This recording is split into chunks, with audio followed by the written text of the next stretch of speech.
I think if I hear you call me Becky one more time, six-pack, I'm gonna pop your tops. All six of them. Who are you?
Hey, this is Matt once again. Welcome back to another review. This is one of two Patreon requests for Andrew Chilton.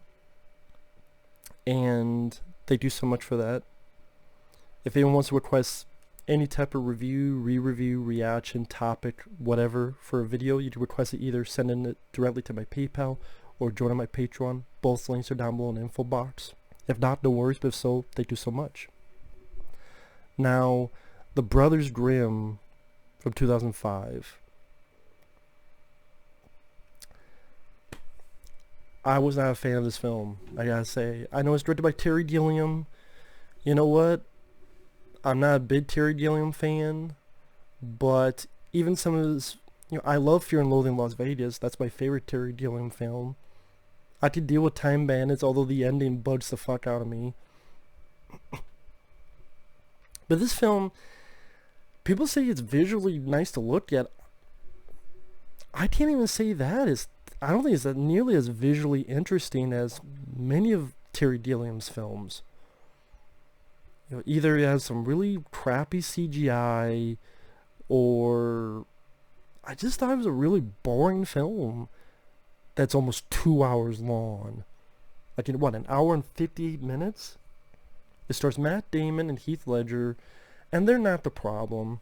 Matt Damon, I liked as an actor. Heath Ledger, may rest in peace, very talented guy.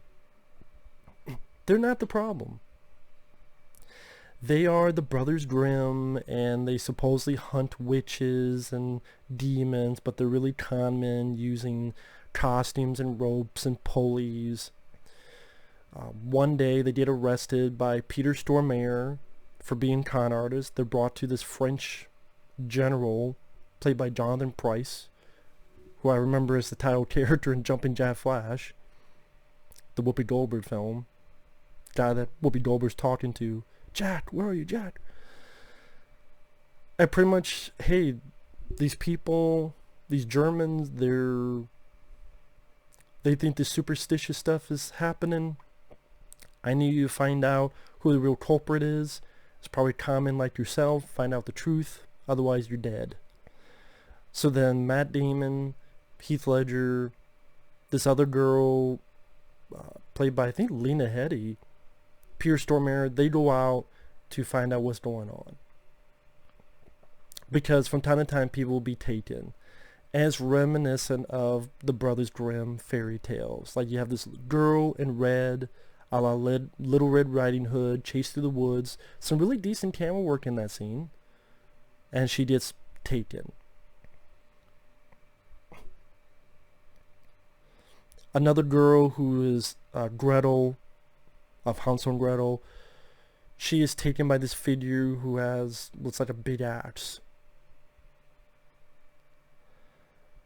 So Headey is a tracker, leads the group of them into the woods, and I just felt really boring. It felt like you're just waiting for something to happen. You're waiting for it to get kicked into second gear and third gear. It just never really feels like it does. Because you see events happen, but they don't have a big adrenaline rush. There's not a creepy factor. There's not atmosphere factor. The CGI doesn't help either. They go into the forest and you even have a flashback within a flashback. Because as the girl is leading them in, she flashes back to her talking to her... What's her dad.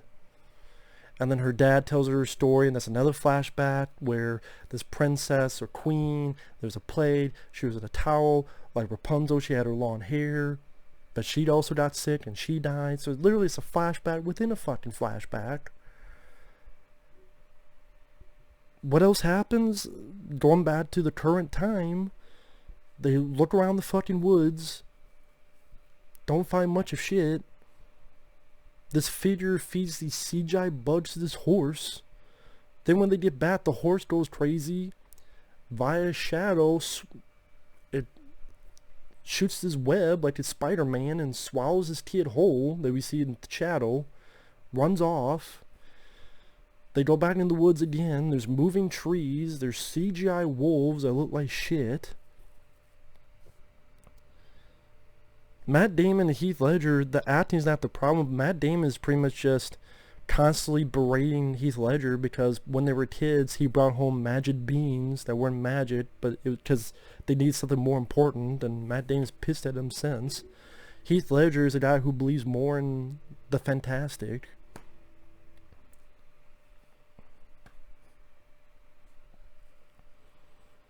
There's another scene that happens where this stuff comes out of a well. And I swear this shit looked like a tar version of Flubber. Remember Flubber, Robin Williams? Imagine that was colored tar. It seemed like fucking Flubber. You even had like a goofy cartoonish eyeball among the fucking Flubber. And then it eats a boy. And then because it eats the boy, it turns to like a dark gingerbread man. That it bites itself. Because why not, I guess. I don't know where the fuck the cookie thing came from. Like, this was this tar that came out of a well that looks like fucking Flubber's cousin. If Flubber and cousin Ed fucked, maybe it'd be this. And then it eats a boy and all of a sudden it's a fucking gingerbread man, dark black gingerbread man that likes to eat itself. Meanwhile, Heath Ledger and Matt Damon are in the woods, and Heath Ledger wants to cowball to this tower, and ultimately something else happens. He's able to get in the tower, finds the dead woman. She wakes up. Matt Damon's outside dealing with this fucking wolf, but then turns to the woodsman, who's the father of Lena Headey's character. Has an axe that when he throws, it'll come back to him. When Heath Ledger jumps out and pulls on the hair, takes the fucking hair off, they escape from the forest. When it got to this point, I thought we were getting to the third act. I looked at the running time, we're only an hour in. There's still another hour left. I'm like, this feels like we're getting to the third act of the film.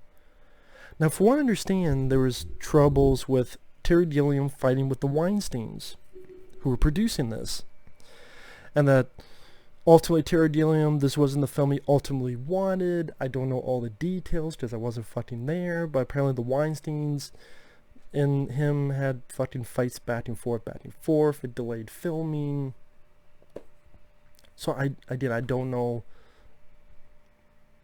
what all Terry Gilliam wanted to do, but this film just dragged and fucking dragged, just like this review is dragging. Yeah, I know I'm boring, so because I'm boring, I could tell when another thing's boring, because we know our own fucking kind, and this film's fucking boring as well. I've got enough reviews, I've got enough people telling me I'm boring. It's like, okay, fine, I'm boring. Thus, I know what this... If I can look in the mirror and go, that's boring, I know I know my own kind. This film bored the shit out of me. Even visuals. I'd rather go watch, Hansel and Gretel Witch Hunters. Or some other stuff, which is more exciting than this. Because the second half of the film is more about this French general, Jonathan Pryce, has them arrested, has them ready to be tortured. Some of their buddies have been killed and their heads taken off. They're going to be tied up in this forest. Then the forest is burning. Lena Headey helps them escape.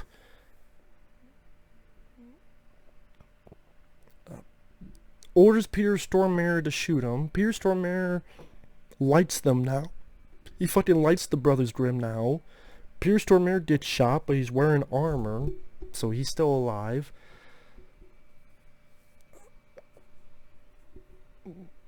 Fucking flies everywhere. Gnats. Goddamn Matt Damon fighting Jonathan Pryce, the French general, stabs him with his flagpole. Flagpole sitta up his ass. Heath Ledger trying to get to the fucking witch, whatever the hell you want to call her. Controls him and Matt Damon, so they're flying around with knives in each hand, trying to make one stab the other. Matt Damon lets Heath Ledger stab him so that Heath Ledger can survive, and it's like, you can do it, you can do it. Then Heath Ledger kind of easily just goes and breaks the mirror. Breaks the mirror. The woodsman gets some of his sanity back. Him and Matt Damon, who's been resuscitated by the witch, go out the window with the last piece of the mirror. That breaks. Then Peter Stormare tells fucking Heath Ledger, oh, you need to kiss her. Because as part of the story, the fairy, you need to kiss her. So kisses Lena Headey. Then everybody comes back, at least the kidnapped children, Lena Headey, Matt Damon, they come back. It's just, for 2 hours, I don't think the story was that interesting. I don't think the plot was that interesting. It dragged. I think there's stuff that could have easily been cut out. I think it could have been better paced on a visual sense. You look at Brazil. You look at Time Bandits. You look at, yes, even Fear and Loathing in Las Vegas. Like I said, it's my favorite Terry Gilliam film. There's a lot more interesting visuals to talk about and to bring to the subconscious or just the regular conscious. Here, what visuals am I going to talk about? A CGI gingerbread man that, because a tar ate a fucking kid? Shitty CGI wolves? People want to complain about the CGI in Van Helsing. CGI in this is as bad or worse. CGI bugs? The idea of a horse swallowing a kid? We see that idea in shadow form. Interesting idea. The film's good because of that idea? No. Idea is trying to utilize all the Brothers Grimm stuff because after they go, hey, maybe we should go out and write stories. We should write some stories. But you know what, if that's the case, then maybe utilize all the stories. Maybe utilize a werewolf with maybe have all these different kinds of monsters. Like in the Brothers Grimm. Really utilize, like, all this stuff happen at the same time, this insanity, where you have these women trying to get the shoe on, they're cutting their toes off, and then they look over here and there's the Little Red Riding Hood, like, all this stuff. Like, maybe this area that's like the Bermuda Triangle of back in the day, the Bermuda Triangle of, like, all this crazy shit, or maybe it's like Twin Peaks. Like, we've seen shows and stuff where this one town, this one place, this one setting, then like picket fences. Wasn't that like an area where there's all this crazy shit happening at the same place? Maybe you have that with that, only it deals with the Brothers Grimm will later be their tales. And like, you know, a Dirty Harry film where Dirty Harry, there's the main story, but then there's all these sub stories he gets to be a part of. Like, each Dirty Harry film is like that. There's the main story, but then it's like, oh, I gotta deal with this, I gotta deal with this, I gotta deal with this, because it's part of his job. Maybe you could have done that with here, where there's a main story, but then, oh, they gotta deal with this, they gotta deal with this. We're in this crazy situation. Maybe that would make the film more interesting, more exciting, more thrilling. If people like it, that's cool. Please feel free to write as to why. Matt Damon, Heath Ledger, they're not bad acting wise.